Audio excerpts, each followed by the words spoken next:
Welcome to the new month. We have a new month. We have a new theme. We are one. That's the theme for December. Sounds kind of weird, doesn't it? I don't know. That always sounds weird to me. We are one. We are one. Kind of like the Borg Collective. Anybody? Any Trekkies here? It's kind of like, good. I'm glad I'm not the only one. We are one. We are one. I mean, I know what it means. I know what they're saying. It's truth. I recognize it as truth, but I don't know. It sounds a little weird to me. But if you're in this faith tradition and you've been in it for a while, you probably have heard me or someone else say something about the core concepts, right? There are 10 core concepts in the science of mind and spirit. And core concept one is about God is all there is. And here's the actual wording of it. It says there is one cosmic reality principle and presence in the universe, God. All creation originates in this one source. God is all there is. So that's core concept one from the universal. And then they talk about core concept one from the human perspective. And it goes on to say each human being is a creation of God, made of God substance, a unique, individualized incarnation of spirit. This incarnated spirit is my essence and the essence of every human being. God in me, as me, is me. So that's core concept one. There is nothing else. There is nothing outside of God. There can't be anything outside of God if God is all there is. So everything in the universe, everything in the manifest universe is playing out in the field of all God. Ernest Holmes used to refer to it as infinite inclusivity. Infinite inclusivity. There is nothing that can occur outside of the field of all God.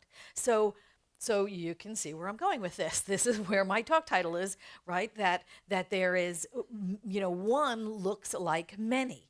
We look like many. We look separate and apart from each other. We look distinct from one another. But the truth of us is we all spring from that same source. We may be branches on the tree and the tree whose trunk is one and whose roots are one. This is the truth of us. We all spring from this same source. So all of the qualities of God, everything that spirit is found within us. It's like taking a glass, right? It's like, we always use this analogy. It's like taking a glass and scooping some ocean water into that glass. Now, the water in that glass has all of the elements of ocean water, right? Everything that the ocean is found in that glass of ocean water. It's just not all there is to the ocean. Does that make sense? Yes, right? And it's the same for us. Every aspect of the divine is found within us. We are just not all there is to God. God is so much more than that. But every aspect that God is found within us. So spirit animates us, breathes our breath, beats our heart, sees through our eyes, hears with our ears. Spirit experiences the activity of form, of living, through its creations, and we are that. We are those creations. So we are all one because we all spring from that same source, and yet as unique and individualized as we can. No two snowflakes are alike, right? We learned that when we were little kids. No two humans are alike. Each and every one of us, 7.5 billion of us, right, walking on the planet today. No two are alike. Each and every one, unique, individualized expressions of this one source, this one power, this one presence, this one energy. And Ernest Holmes said this in Lessons in Spiritual Mind Healing. He said, our whole endeavor is to personalize the impersonal. That is, to individualize creative spirit. While we cannot think of God as an infinite person, that is, a being with any limitation whatsoever, we should think of the creative spirit as an infinite beingness in whom all personality is rooted. Thus, each is continuously individualizing God, and thus also each is individually using the law of cause and effect. So we come with all of the same ingredients. We just express it uniquely. It's like we've been given like a recipe. We've all been given the same ingredients, but what we do with those ingredients is uniquely our own. Those cooking shows? I love those cooking shows. God, I am such a nerd. You know, like Chopped or Iron Chef or one of those, right? So like all of the chefs, they're given the same ingredients, and then they're let loose in the kitchen, and they have to create something with those same ingredients. And anyway, that's us. That's kind of us. We're all being given the same qualities, and what we do with them, and which ones we express, and which ones we leave dormant, that's free will. That's entirely up to us. Given some of the basics, right? The chefs are given, flour and eggs and shortening and water, and some make a cake batter out of it, and some make bread, and some make pizza dough, and somebody else will make a scone or a pie shell. Everybody takes those same ingredients, but they do something unique and individual with them. And we as humans are the same way. We have all been given the same ingredients. We're all given those same qualities. And what we do with them and how we express them and which ones we draw from that one source and we demonstrate and which ones we allow to lie dormant, that's entirely up to us. That's the free will part. So what are we going to do with what we've been given? Ernest Holmes in The Science of Mind said, everything in the universe is a unique individualization or expression of the one thing that is the cause of all things. No two blades of grass are alike, no two grains of sand, no two thumbprints, no two of anything are alike, and nothing ever exactly reproduces any other thing. This means that the one ultimate cause is pressing against every individualization, flowing through it, or him, or her, and that every event in the finite has an infinite possibility behind it. Well, that's just lovely, isn't it? Everything in the finite world has that infinite possibility behind it, which means that those qualities we get to express. We don't get to just express it once. It's like, oops, I did beauty. I can't do that again. We get to express. They are infinite in scope and nature, and we get to use those. We get to personalize the impersonal. We get to take this divine ideal from spirit, and we get to personalize it, and then it becomes my good idea. And then we get to create something in form. We get to demonstrate it at the level of the manifestation of the effect, the condition in the world. And yet we don't stop there, right? We learn something from it. We move on. We complete that. We go on to something else. We get to do this an infinite number of times. We get to use these qualities always. So I ask again, right? What are you going to do with what you've been given? It's just amazing that we have this infinite source. I'm from New York, It's infinite sauce. Oh, I try really hard with that word. So we have this infinite source that is ours to use, and we draw from it those things that we love and desire and want to manifest. Like the singer, oh my gosh, they draw inspiration, right, and musical energy from that one source, and then they individualize it and they personalize it with their voice or their instrument or their music charts, and they create that beauty. A mathematician draws logic and in equations from that same one source. Everyone draws from that same one mind what each loves and desires to demonstrate. But it's all the same stuff. It all comes from the same stuff.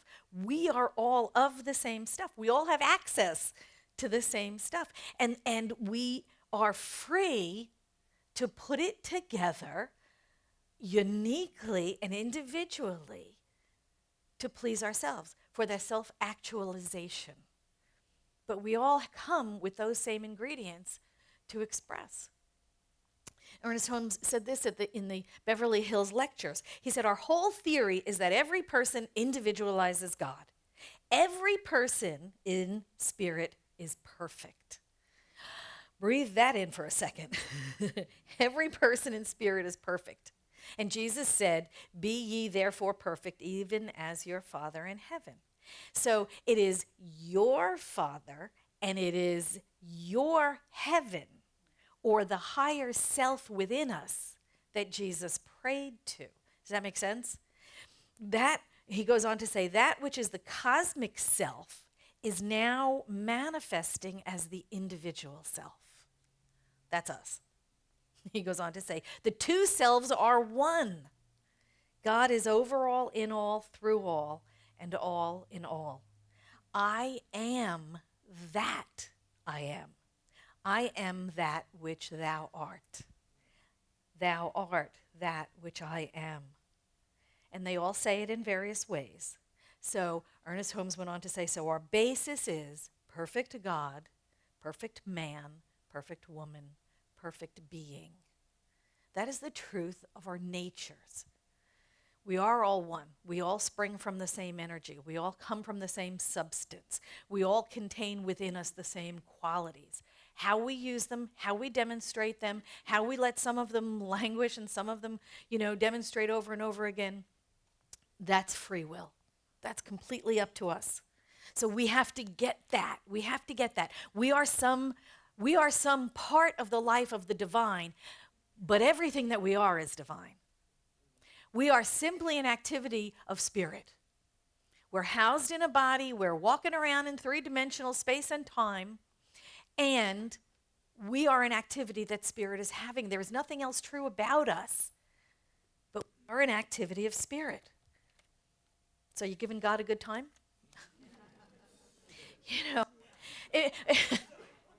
That's why we're here, right?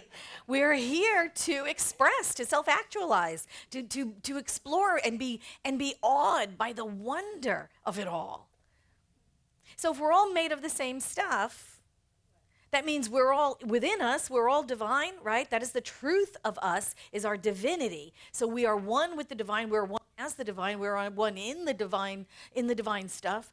That means that we are also one with each other. So breathe that in for a minute. That means that you and I and he and she are all one. So that when you look across the aisle and you look into the face of the other, you see the divine looking back at you. We are all one in this thing called life. And at this deeper level, when we recognize and accept that he and she and me are one, then how can we hold anything against anyone? Because we are all one. We cannot hope anything for ourselves without hoping it for someone else. We cannot want anything for ourselves without wanting it for all humanity, because we are one. There is no separation. When I look into the eye of the other, I see me. I see the divine in form. Different form, but the divine. So if I'm cheering the good of myself, I'm cheering your good. If I'm celebrating your success, I'm celebrating my success. If we saw each other as we truly are, if we saw each other as simply emanations of energy, which is the truth of us, right? If you talk physics, there's only energy. It's either in form or out of form, but there's only energy. Energy gets condensed and dense, and it outpictures as a physical thing, as a body, as a blade of grass, whatever, but it's still only energy. And if we saw each other as just energy, we would see that we don't begin and end anywhere. We are simply potential. We're just a cloud of potential walking around. And I don't end and you begin. There is no separation. We're just all energy kind of mingling around with each other. There is no place where I end and you begin. It's simply energy. We take and leave our atoms all the time, all over the place. You shake hands with somebody, and you walk away with my atoms. I walk away with some of your atoms. We are constantly mingling with each other. I leave atoms wherever I go, whatever surface you touch. You're constantly leaving your energy and your parts and your pieces around. Your molecules are spread out all over the universe by now. Think about it. We are intertwined at the most basic level, at the atomic and the subatomic level, not only with spirit, but with all of life. Think of where you've been. Think of every car you've ever sat in. That's you all over. Not only are we one, with each other and with God, but with all life. with all life. You know that the human body contains about 1 trillion cells. It's true. The human body contains about 1 trillion cells, but only 1 in 10 of them is a human cell. Only 1 in 10 of those cells is a human cell.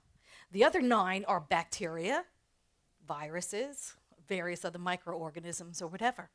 So even though you consider yourself human and you've got a human body, you're only 1/10 human. 9/10 of those cells are other cells. We are a universe. The body that we're walking around in is the universe in the microcosm. We are one with all life. It's living in us and on us and through us. We are one with all life. And we forget that. We forget that. We let our senses do our thinking, right? Guys, you know this one. We let our senses do our thinking. Hey. And our senses are limited to what we can see, right? What we can hear, what we can taste, what we can feel. We let our senses do our thinking for us, and our senses are limited. It doesn't tell us the whole story. And according to our senses, we are separate from each other. We are distinct. We are there is no melding or, oneness according to our senses.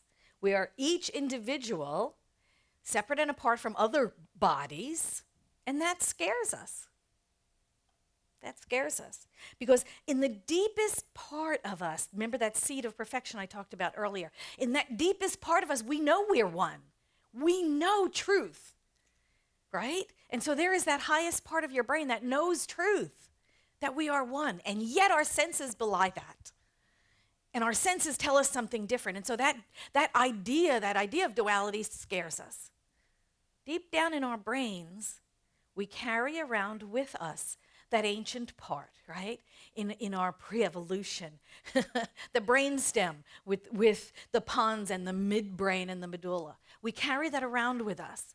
And yet over top of that, the evolved parts of our brains that grew and evolved over those millions of years formed the prefrontal lobes and the frontal lobes and the occipital and the parietal and the cerebral cortex. It all came together. It all evolved. But at the base of it still, we carry around that little reptilian brain. It is still in there. And that is that ancient part of us that was kept alive by being wary of others, by being aware and being on guard. So we didn't get eaten by the tiger, or so we stood in watch at night. Can you picture us, ancient tribe, sitting around the fire, which was the only light we had at night? And everybody huddled close to it so they could see each other. But then what happened? On the outside of those tribes stood the men who looked out into the darkness. They had their backs to the fire, and they circled around the tribe, and they looked out into the blackness. Could not see anything, right? And they stood on guard, and they stood watch, and they were tense, and they were aware. This is the reptilian brain that still lives within us to this day. And they were on guard, and they were watching and aware and alert for what? For the stranger, for the other tribe that may come and invade and steal our food, or our women, or kill us, or maybe the tiger that was prowling on the prowl for food. So we were aware of that. We were wary. We were always on guard against the stranger, the unforeseen event. That reptilian brain is still in there. That's still in there. So we're still watching out for the other. We're still on guard at times. We're still crazy. Okay, who gets crazy when someone steals their sandwich from the fridge at work, right? I had my name on that. That was mine. You stole that. We're not going to starve to death if someone steals our lunch at work. That's the reptilian brain screaming. That's what that is. That's why we get so crazy. That's why we get so over the top, overreact. You took my sandwich? I had my name on that. It's not the last sandwich on earth. Take a pill, relax, chill. It's the reptilian brain screaming in our heads. Oh my God, that's my survival. That's my survival. That's my food. Food is survival. That's the ancient reptilian brain yelling at us. And yet, we can't let that rule us. We can't let that rule us. It is the part of our brain, it exists today. That's why we have fear. That's why we have anxiety. That's why we have scarcity thoughts. That's why we are wary of strangers. It is that reptilian brain doing the speaking for us, but we don't let that part of our brains run our lives. Well, some politicians do, but that's another story altogether. I'm not even going there. We don't let that reptilian brain make our decisions for us and rule our lives. You know, it's the same way we crave sugars and fats. Oh my God, do you crave sugars and fats? I mean, this is a wonderful thing, but it comes from that ancient tribe that we were. We craved sugars, we craved sweet things, we craved honey, overripe fruit that had more sugar in it than other fruit. It kept our energy up so we could do the hunting or the gathering or whatever. It also kept our cortisol levels up, which made us store more fat. And that was a good thing because fat stored in our bodies helped us survive the winters. Now there's a damn 7-Eleven on every single street corner. We get way more sugar than we could ever hope to have. The 64-gallon things, you see those big Slurpee things? It's like, oh my God, we don't really need to do that to survive the winter anymore. But it's still in there. Do you see? It's still in there. It's still a driving force. We still crave those fats and those sugars because of that. And if left unchecked or not thought about or not conscious of, or we don't really go there, it can rule our lives. And we can overindulge, right? We can overindulge. So the fear is in there also, you know, and it's an ancient fear, the fear of other. And we can't let that run us either. We can't let that run us, that fear of other. So there are practical things we can do to remember on a daily basis. Remember who we are. We are not our fears. We are not strictly our five senses. We are not strictly our reptilian brain. We are more than that. We are more than that. We know more than that. We have evolved to the point we recognize truth when we see it. We recognize our oneness. So how do we practice that oneness? You know, I mean, think about it when you're on the freeway, right? When you're on the freeway, when you're driving, that stranger in the car next to you, you know, the one that may have just cut you off, that's the beloved. That's the beloved driving that car. When we're in line and we get that grumpy cashier or that grumpy bank teller, that's not the other. That's the beloved. That's the beloved that's giving you a hard time about your coupons. Hey, it's on sale. It says so right here. Well, that's not included. Yes, it is. Right? That is the beloved. That's just not an angry, pissy, whatever.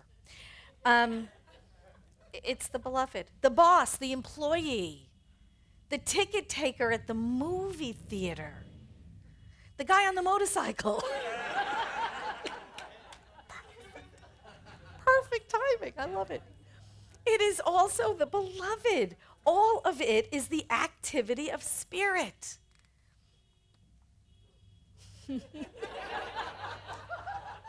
I mean, I couldn't have planned that better.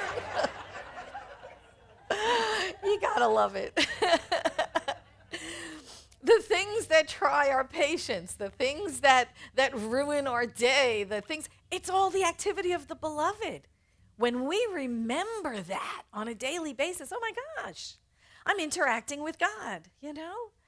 I'm seeing God. Every person, every animal, all the things that fly or swim or crawl, all the beloved. All of it is the beloved. I was laying on the couch the other day watching TV, and my son came into the room and he went, Mom, I think Dolce is my dog. I think Dolce just chased a scorpion under the couch. And I went, really? No, we don't. That's crazy, you know? So, of course, the flashlight and the little... And it was a scorpion under the couch. You know, and it's like, and that's God, too. And that's God, too.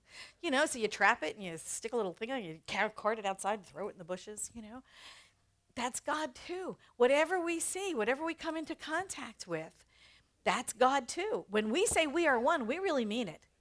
We really mean it. So think about this week, this month. This is the We Are One month. Who's outside your circle? Who's outside? Ants are outside our circle. I love it. Who's outside your circle? Who's not included in the infinite inclusivity? Infinite inclusivity means all there is. God is all there is. So this month, the We Are One month, this is your task.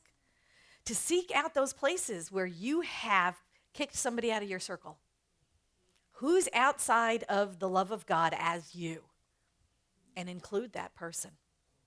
Because we are bigger than that.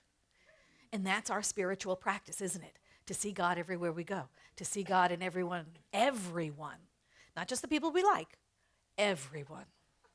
Ernest Holmes said this in the Holmes Reader on Practical Wisdom. He said, "The Spirit of God is undivided and indivisible wholeness. It fills all time with its presence and all space with the activity of its thought. Everyone is an incarnation of God, a unique incarnation. All are rooted in the one life.